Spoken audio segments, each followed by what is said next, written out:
Hello everybody, welcome to MNB World Talk Scope. So today we have invited a professional diplomat who is a three-time cabinet minister for environmental protection and construction affairs and finally foreign affairs. And currently he works as the member of parliament. Please welcome Mr. Tsogtbaatar Damdin. Thank you very much for coming. Thank you for the invitation. Sure, thank you. I would like to start our conversation from your early years. So, as I know, you have graduated from Russian school number 14, right? Interesting to know what personal qualities did you find while studying in Russian school? Well, I think most important value that I got out of that experience is that I was immersed into a completely different culture. And therefore, from very early age, I learned to live in a cultural environment that is different to the environment where you grew up. So that's what we call multiculturalism, right? When I studied in Moscow, I could pick up additional, classes, disciplines. So I studied Cambodian language, I did Southeast Asian studies.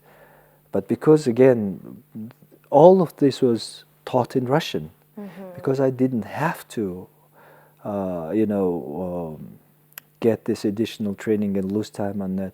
I could pick up additional Oriental language like Thai language. And go on studying my English as well. So it really gave a lot of advantages to me. So then you studied at Moscow State Institute of International Relations, right? Yes. So that period of time is known as transitional periods in political regimes in Mongolia, right?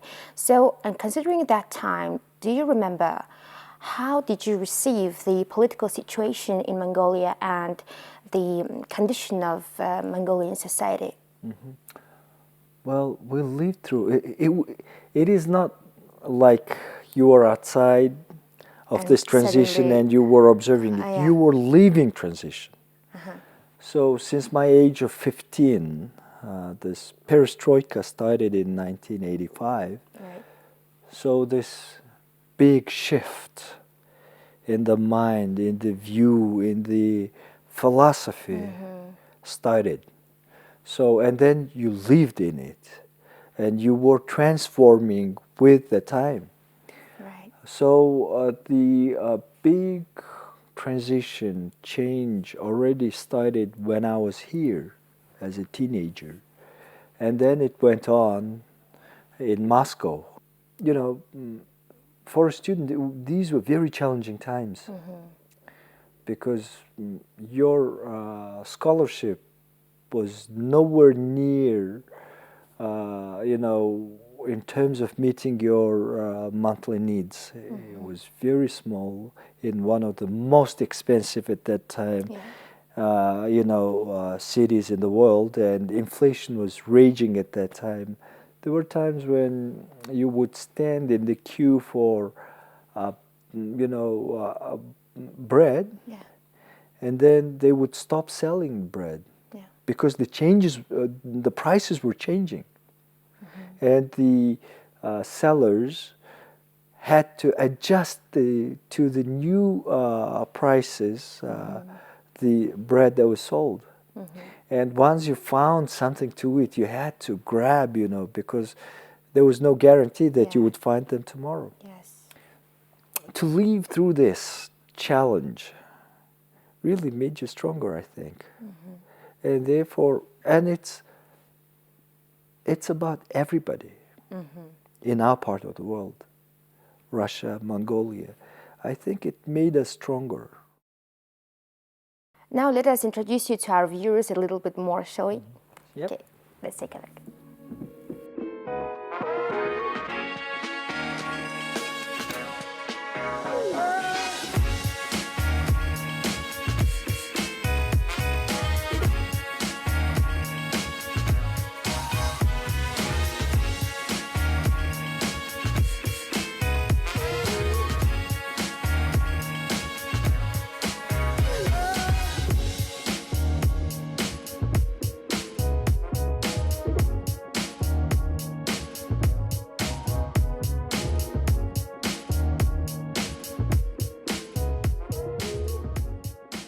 You have experienced politics in Mongolia since 1992, right?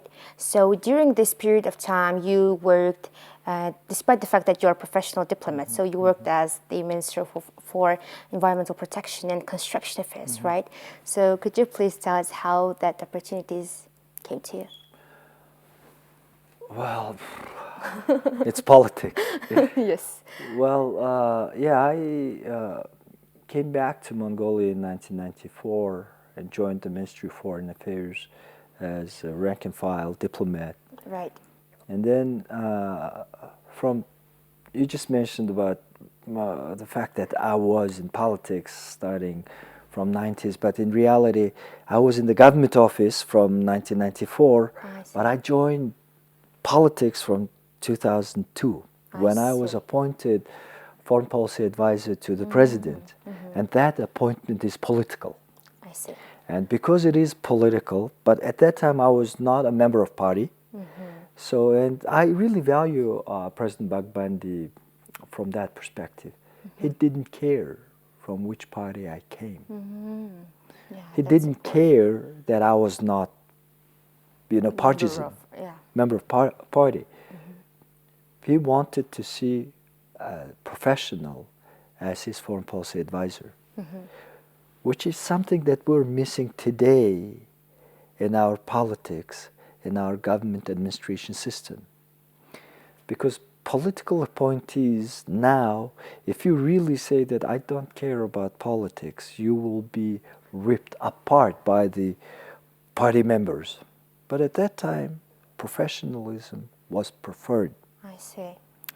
So in 2002, I became foreign policy advisor to the president. That's how I entered into field of politics. And still I tried to be professional and apolitical, non-partisan.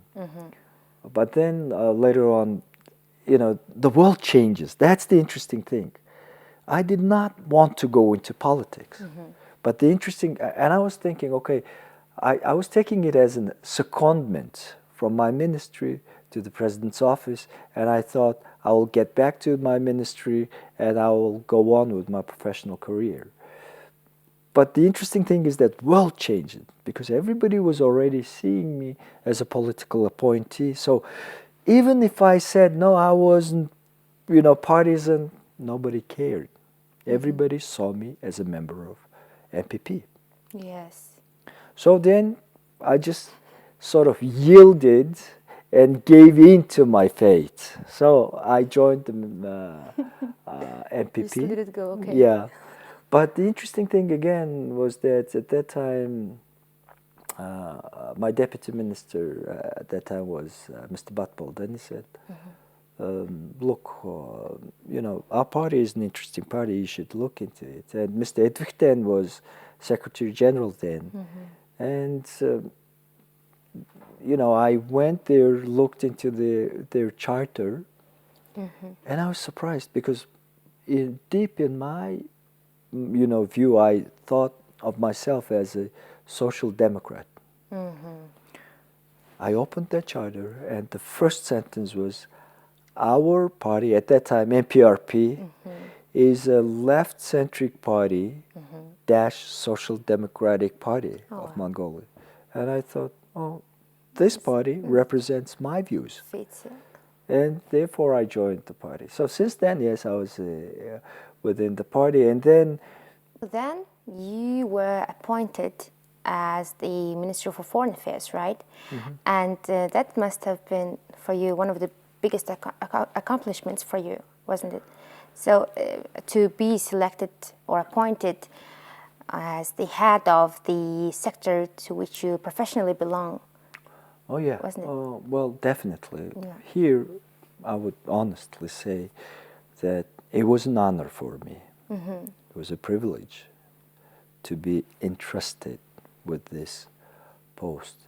And I won't hide, as a young diplomat, when I joined the Ministry of Foreign Affairs, I couldn't even dream of becoming Minister of Foreign Affairs because when I was working as officer on duty That's 24-hour work, actually.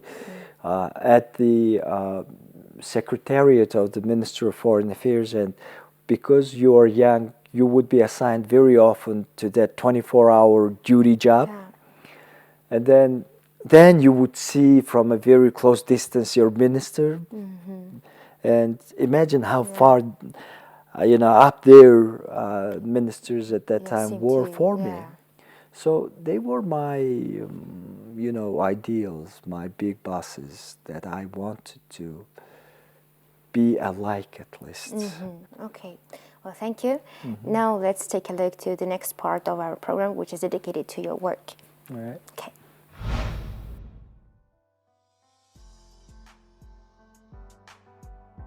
Right at the moment, I'm working on having the bill on human rights defenders law. On the surface, Mongolia looks pretty well equipped with the human rights statutory legal provisions. But when it comes to implementation practice, there is so much misunderstanding, under-understanding. So therefore, just declaring it, having laws there, pronouncing these laws is not enough. Therefore, when it comes to real human rights and fight for human rights, it's only few that have guts to talk. The whole society benefits, but when it comes to those who protect and talk, it's only few. And that is a very big misconstrued situation about this human rights. If we want further development of human rights and daily implementation of human rights, not only in Ulaanbaatar, but everywhere in the most remote corners of Mongolia, if you want a human right to be secured, then those few that may turn out to be there in those remote areas, they need to feel the protection of the system. Therefore, this is a very important institutional build-up that we're talking about. Turns out to be very difficult. A lot of stigmas, misunderstanding. So if I'm through the process of legislation having this sort of attacks on me, imagine the ordinary NGOs, ordinary individuals who are talking vocally about human rights, against the violation of human rights by the government in the countryside, in the remote areas. Imagine what sort of pressure they have on the spot. So therefore, this law is very important for the future of human rights. Working all the time in such a responsible positions must be very hard. So what do you say to yourself every day? How do you inspire yourself? Maybe let's say, what is your life motto? My life motto is very simple. Just quote from a little poem that I wrote before. Okay. It's called Living and Leaving. And the last two lines there say, living is walking with no particular meaning. Living is simply the art of giving and leaving. So, the meaning of life is not just to live, breathe, exist, but it's to be there to give something to others. So that's a simple philosophy of mine. It's not, again, there is no, very often intellectuals, educated people think, what is the purpose of life? Yeah. There's no purpose. It's all combination of accidents. The fact that my parents met is also, to a great extent, accident. It didn't have to be there, but it happened. Yeah. That's the blessing. And I was born. And when I was born, there is no some high providence that gives me some purpose. No, I make my purpose. I see the world, life, certain way. And I live in accordance with those views, values, Beliefs. and beliefs. Exactly. So by that, I create my own life. I am a master and God of my life. Yeah. So therefore, if you make it too complicated, what is the purpose?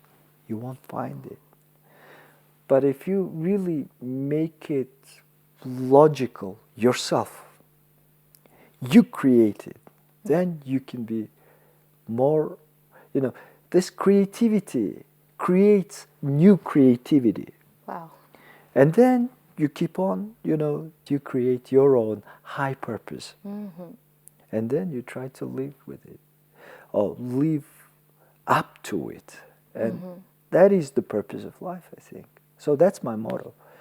And you brought here something. Could you please tell us what is it? And I know that you also write poems, right? And could you please tell us to whom often do you dedicate your poems? Right. To my family, to my friends, and just general observation. And it's hard to say I write poems.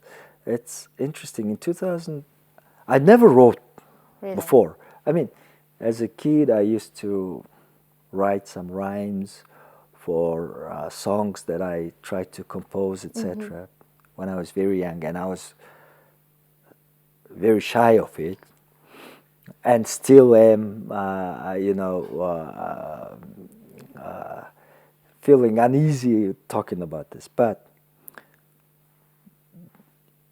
in 2012, when I left politics, I was in business, all of a sudden, I don't know, some ideas, views came to me. And when I started writing, they were forming, or they were put into order. The ideas were coming in certain order, with certain philosophy and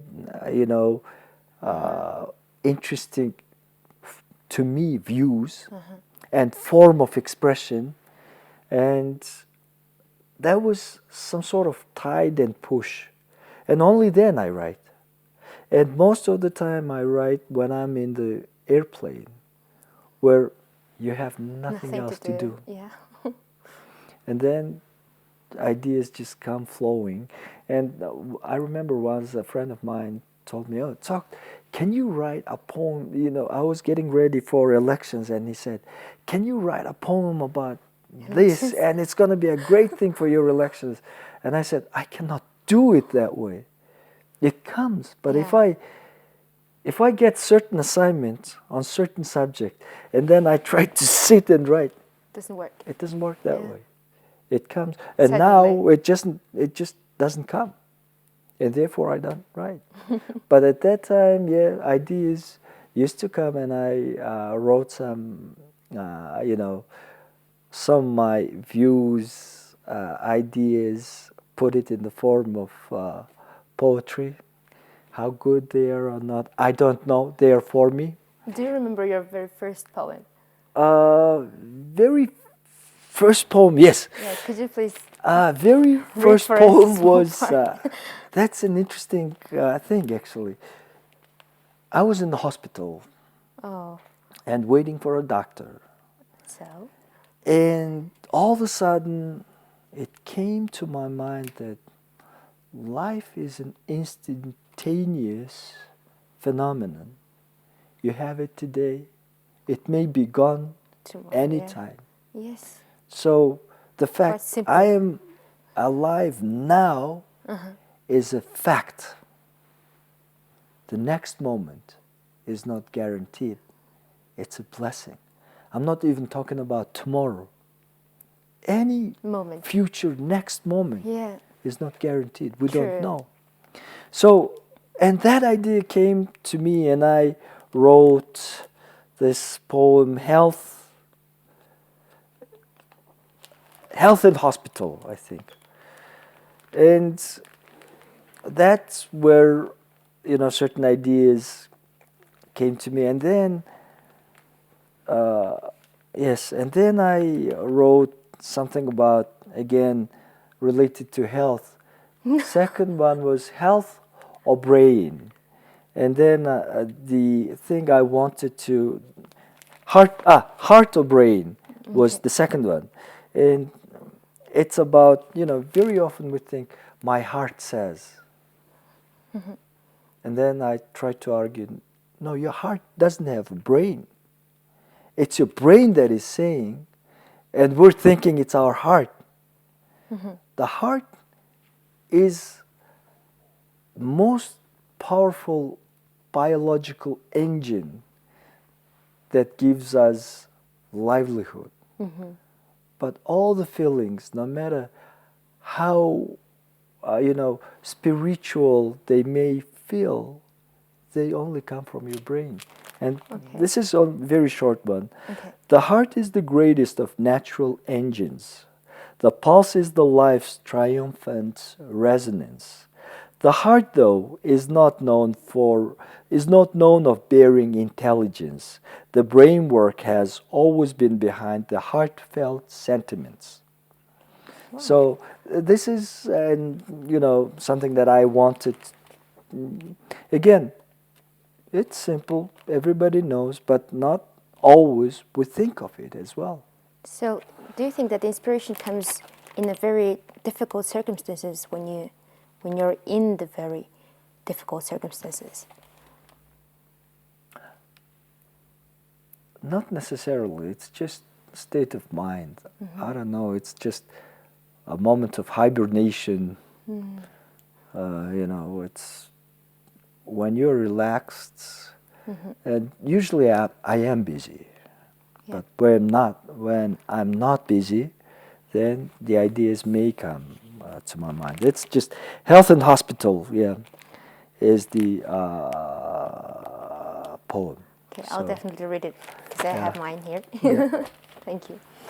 Okay, now let's talk about another activity. So let's talk about your presidency at Mazaalai Foundation, known as Save the Gobi Bear, right? So could you please tell us about this foundation? Yes, it is the first Mazaalai Preservation, Gobi Bear Preservation Foundation, the first in Mongolia. And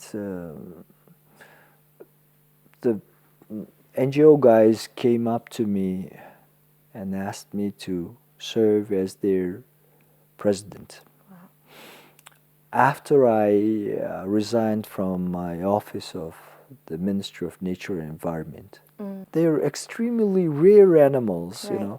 and people always think about pandas, but number of pandas exceed the number of Mazaalais, hundreds of times. That's how rare the animal is. And then I wrote an article about the need to save Gobi Bear in the New York-based Asia Society website. The whole community started helping us. This social media activity, this NGO's activity, the government, efforts to preserve animal, all of this in combination is working and is helping. And therefore, we have now some new arrivals in the population of Gobi bears, and they give birth to young cubs. But again, more needs to be done. I know that you practicing judo from your early ages, right? So can we say that judo is a hobby of yours? Oh, it's definitely not only my hobby, it's a way of life. It's a bunch of friends. Yeah. It's bunch of fun time. Yeah, And it's also health. Yeah. So all of this together, put together, is really a very important difference-making part of my life. Yeah, we have an interview there from the place where you practice holistic elegance next Okay. one.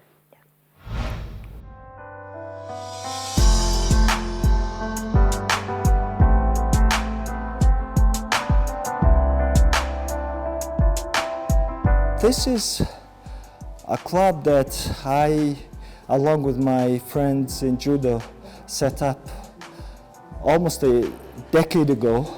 And the name of the club is Judo Intellect. And we named it because we see it not as martial arts, but we see it as an intellectual source, as a source of inspiration in terms of intellect. And from this perspective, we called it this way because behind Judo, it's all laws of physics, laws of motion that is in there. And therefore, it's full of science, science of physics as well. And from this perspective, we called it Judo Intellect.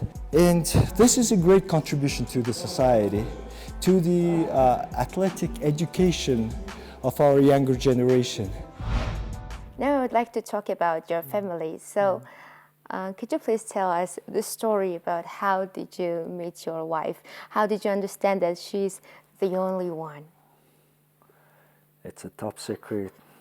I keep it, secret even from my wife. Really? Yeah. No. We studied together in the school. Yeah, and like 10 years we studied in the same really? school. Yeah, and then she went to Moscow to study. And then I went to Moscow to study. So therefore, it's just Long time. like destiny, right? Yeah. Yeah. So Accident. all my life, Yeah. I think from this perspective, out of my whole life, only 8 years is the years when she was not around. Oh, wow. Right? And at the age of 8, I joined the school. I see. Right? And from that time on, You are together. at least, we knew each other. Okay. All right? So. And my final question will be dedicated to your dream. So what is your dream? My dream. My dream. Good question. Well, of course, my dream is to live a decent human life. To live an unencumbered legacy to my children. Decent legacy to my children. To give my children proper education so that they can go on and make their own choices and live better than I did. I think that's a very simple, dream that I have. Well, thank you very much for coming and for joining us. And it was a very big pleasure and honor for me. Thank you. Well, thank you for the invitation. Thank you. It was my pleasure. Sure, thank you. So today we had the Member of Parliament, Mr. Tsogtbaatar Damdin. We will see you next time. Until that, please stay safe and thank you.